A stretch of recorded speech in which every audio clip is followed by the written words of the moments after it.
Alright guys, I am back with Signar for this game. I know I've been doing lots of mercenaries, and so people are saying, come on Malorian, come back to Signar, this is what we really want to see, and especially a lot of people have actually been requesting to see some more Haley2. And so with that, this is a list I've really been wanting to play. It is her tier from the No Quarter, Stormbringers I think it's called, but the really cool thing about this is that it is very shooty and very dangerous. So really what you have to do in this list is that you have to take Thorn, you have to take a Storm Tower, you have to take a Storm Collar, you gotta take 2 of these Storm Striders, but really what you're getting from all of this is that you're going to be getting free focus on your jacks the first turn, and here's the major one, is that these Storm Striders start with 3 power tokens, and that is massive, guys. I mean, these things pump out 2 POW 15 shots with Electroleaps. They're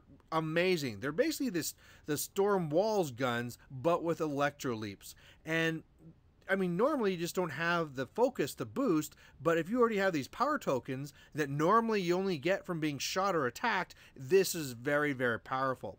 Now, part of the tier that I'm not really taking advantage of is that if I actually had any mechanics in here, I could advance deploy my Storm Striders, and right now I don't own any, so I couldn't really try that out, but it might be something I do in the future. Meanwhile, on the other side, my buddy is going to be trying out Gunbjorn. This is a whole thing here where you have double walls between Janissa and Gunbjorn, and then also with the Mountain King there, you know, with all those walls, he can be very powerful because you're kind of really controlling the board and trying to really limit what can actually get to him. Now, for me, I actually have lots and lots of shooting, so that won't be so bad, but yeah, kind of a first go for these lists on both sides. So overall, what I have in the rest of my list, you've already kind of seen it coming up from before, but for him, he is running, of course, well, Janissa was there, he has the Mountain King, he also has the Earthborn, he has the Bomber, in the back there, of course, he has the Stone, then he has the Fell Collar, he has little Burrowers on the left, and for the most part, I think this should be actually fairly straightforward. I want to shoot down the Mountain King first thing, and I believe I should be able to do that. So if I can shoot down the Mountain King, the Burrowers will be a little bit of a problem, but I think I can start scoring on the left side, and I think I can just kind of outshoot him, but we'll kind of see what happens here.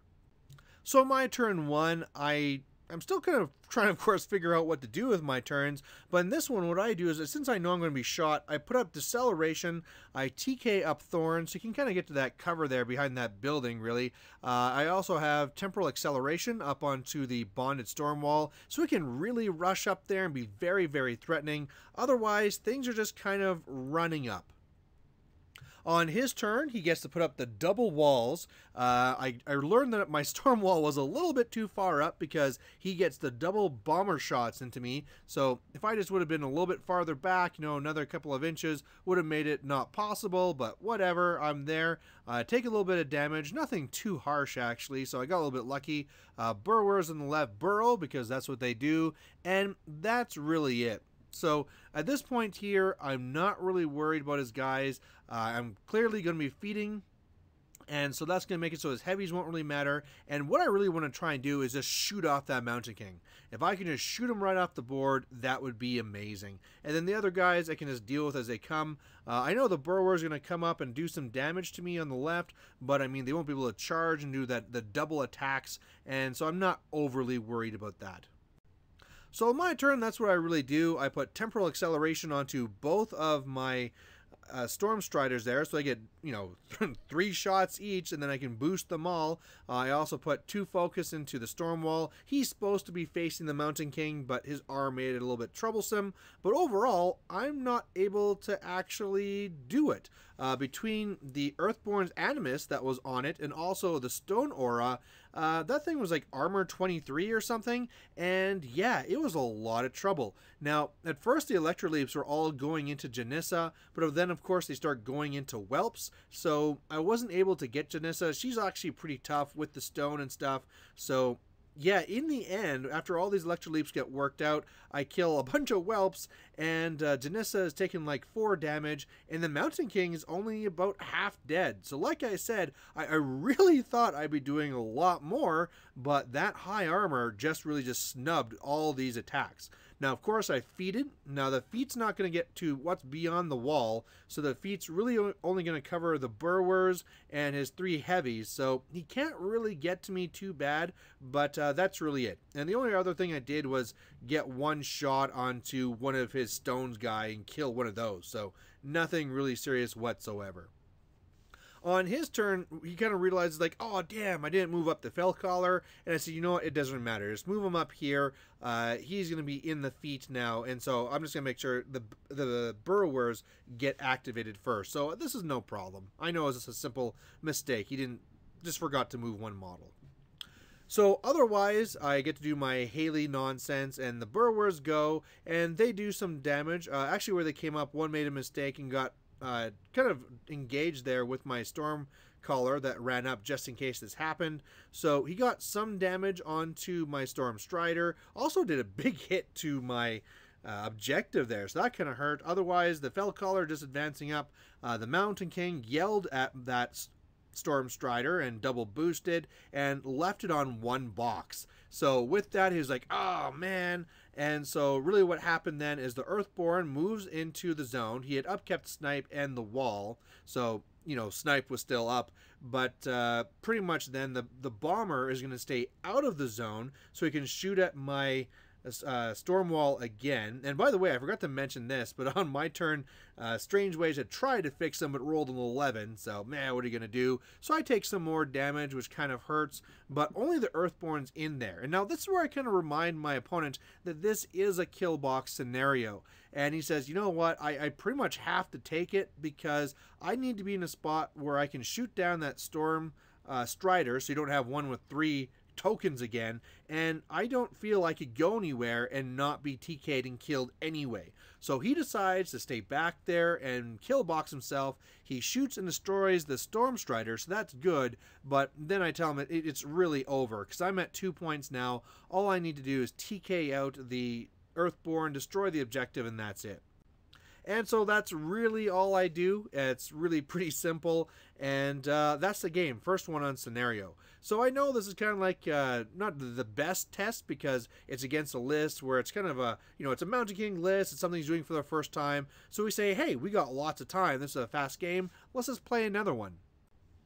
So this time, everything's prime white, so it's super white here. But you guys have seen this one before. This is the Madrak list, which has like 6 or 7 lights. No, 6 lights and rock, and it gets tons out of Warpath. And this is a list that he has a lot more, you know, practice with and knows a lot. So this would be a better test for me. And as well, with it being Madrak, getting the assassination off at range would be very, very difficult.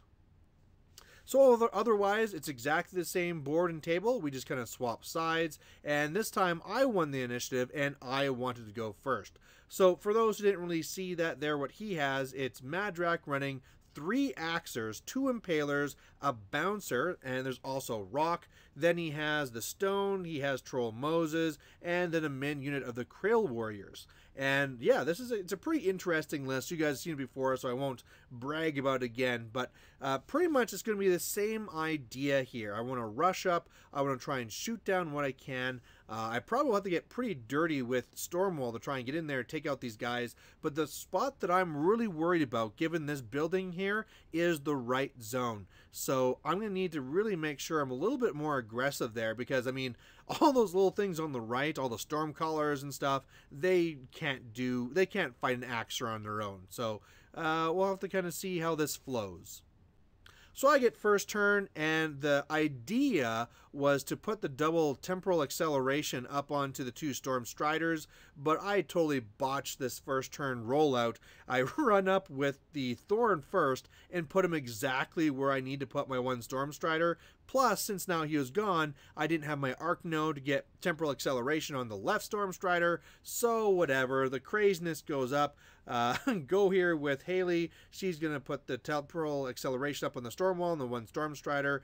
She is going to TK herself myself over the wall just to get her a little bit closer, and otherwise everything kind of runs up. So overall, it's not a bad unpack, but I wanted things to be a little bit more closer. Otherwise, things just running up. On his turn, same type of thing. He has the spell up so that when things charge, they knock down and cool stuff. But overall, it's just things running up. On the left side, they're staying with their back toe inside the forest so that they get that defensive concealment.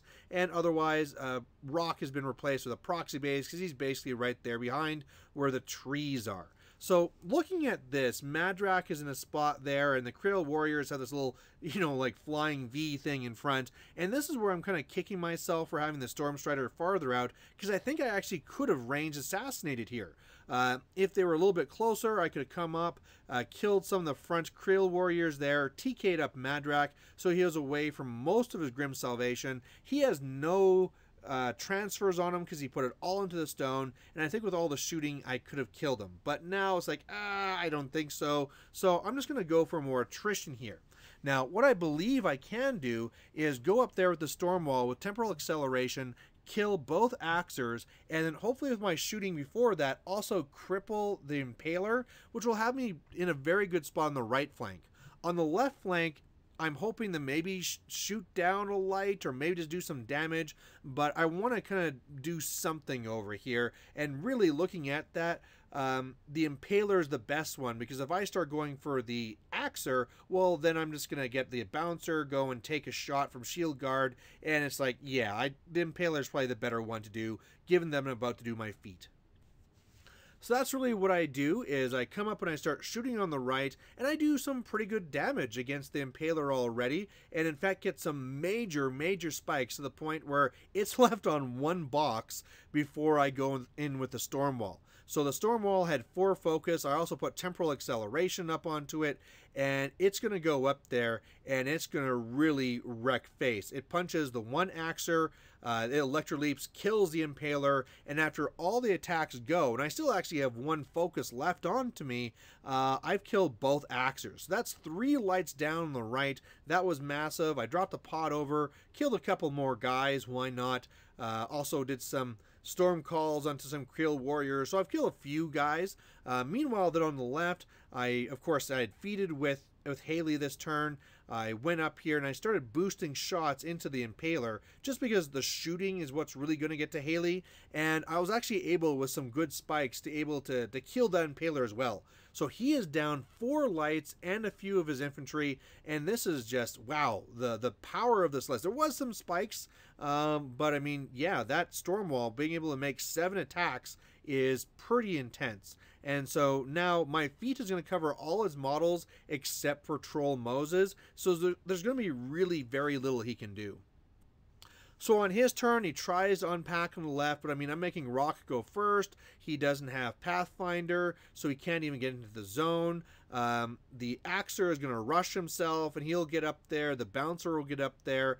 And on the right, he's going to come up, really surround Madrak to keep him safe, put some models in front of the Storm Wall, and he'll throw an axe at the Storm Wall and do some damage as well. So really didn't get too much done, but what I'm looking at here is that the right zone should be fairly easy to get some points.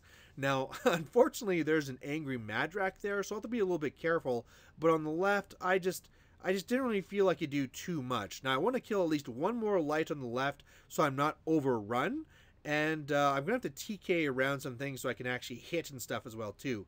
Because I want to move back, or else Rock will be making a mess of me. So that's really the plan. I want to destroy the objective on the right, dominate even as well, I think, and then try and kill a light on the left. And that's what I really kind of go with. So first I kind of go with my Black 13th.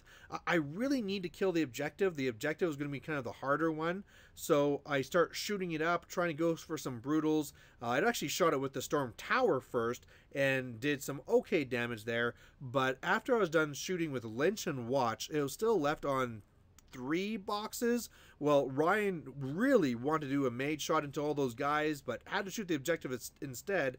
And even then, the dice didn't really go my way, and I left it on just one box. And this is where I kind of realized that my whole plan was to back away Stormwall, who had gotten too focused, to boost 2 shots off on the left, and realize, oh yeah, I have my little nipple guns, I could just shot it anyway. So whatever, I just then go with my Stormcallers. They start doing some triangulations, killing more guys. I had the one pod that was in Madrak's way, and then on the left side, I had gone, okay, before that with Haley, went and TK'd around both the Bouncer and the Axer, then charged over after I TK'd myself to get into the right zone. Then on the left, I just move back with both my Storm Striders. I start shooting with both of them and the Storm Wall, and I am able to just I'm not able to kill either there. I actually get some major dice spikes here, and so I leave the Bouncer on 1 and the Axer I think on 6, and then so Thorn, who gets a power booster from Strange Ways, goes up there and kills the Bouncer. So overall, I mean, he can't get to my Storm Striders really. I mean, I guess the Axer could, but yeah, this was really good. I'm at 3 points now, and he doesn't really have a lot that can get into the right zone that I can't just deal with. So on his turn, it makes it even worse because his Axer, who is left with 1 Fury, frenzies and then doesn't even hit me. And then Madrak, after he sets this stuff up here, charges the Stormwall. He had hoped, okay, he has this blood whatever extra dice thing on himself. He had hoped to come in here, kill the Stormwall, and then be in a spot where he can survive. But I don't even really care about him. I can just kill the few models and go for the scenario. And in the end, he had some pretty bad dice, and I'm left on 1 box. And part of that whole thing happened because when he was trying to destroy that one pod that was in front of him, he just couldn't kill it. He actually had to pop his feet just to kill the pod. So he got really unlucky with that. My little worry here is that maybe he could have killed off the Stormwall, had a focus to spare or 2, and then was able to throw an axe at Haley and kill me, but luckily that did not happen. So overall then, this is what this looks like. Rock came up and killed Thorn. Otherwise, models are kind of spread around. He was saying he was hoping if he could have put Rush onto Rock and then Rock just running over to the right zone to make it harder. But the way it is now, I just got to kill a couple of models and win. So that's what I do here. I actually kind of mess up and get some, well, kind of poor dice, but after a while, I'm able to get off the Storm Calls, kill off 2 of the models, and then Haley comes around, TKs out the stone from the zone, and then I just dominate and win. So, you know what, guys? I first pulled out this list thinking it'd be a fun, silly thing that would be interesting, but not that great. And you know what? I love this list. This tier is so good. It has so much potential for, I mean, I get 8 POW 15 fully boosted shots, well, boosted damage anyway, and wow, the damage output, and it's just really what I've been looking for. So for a long time, I've been wondering what to pair with my Kane 2 Dude Swarm, and I think this is it, guys. There might be a few little changes I want to make, but overall, I think this is a fantastic list. So let me know what you thought of the list and what you thought of the games, and expect to see this one more in the future. Okay, bye. This is the Steamroller 2015 number 2 scenario called Two Fronts. There is kill box. You need 5 points to win. You get 1 for dominating your close zone, 1 for controlling the far zone, and 2 for dominating it. You can't do either of those though until you destroy the enemy objective, and if you do so, that's another control point.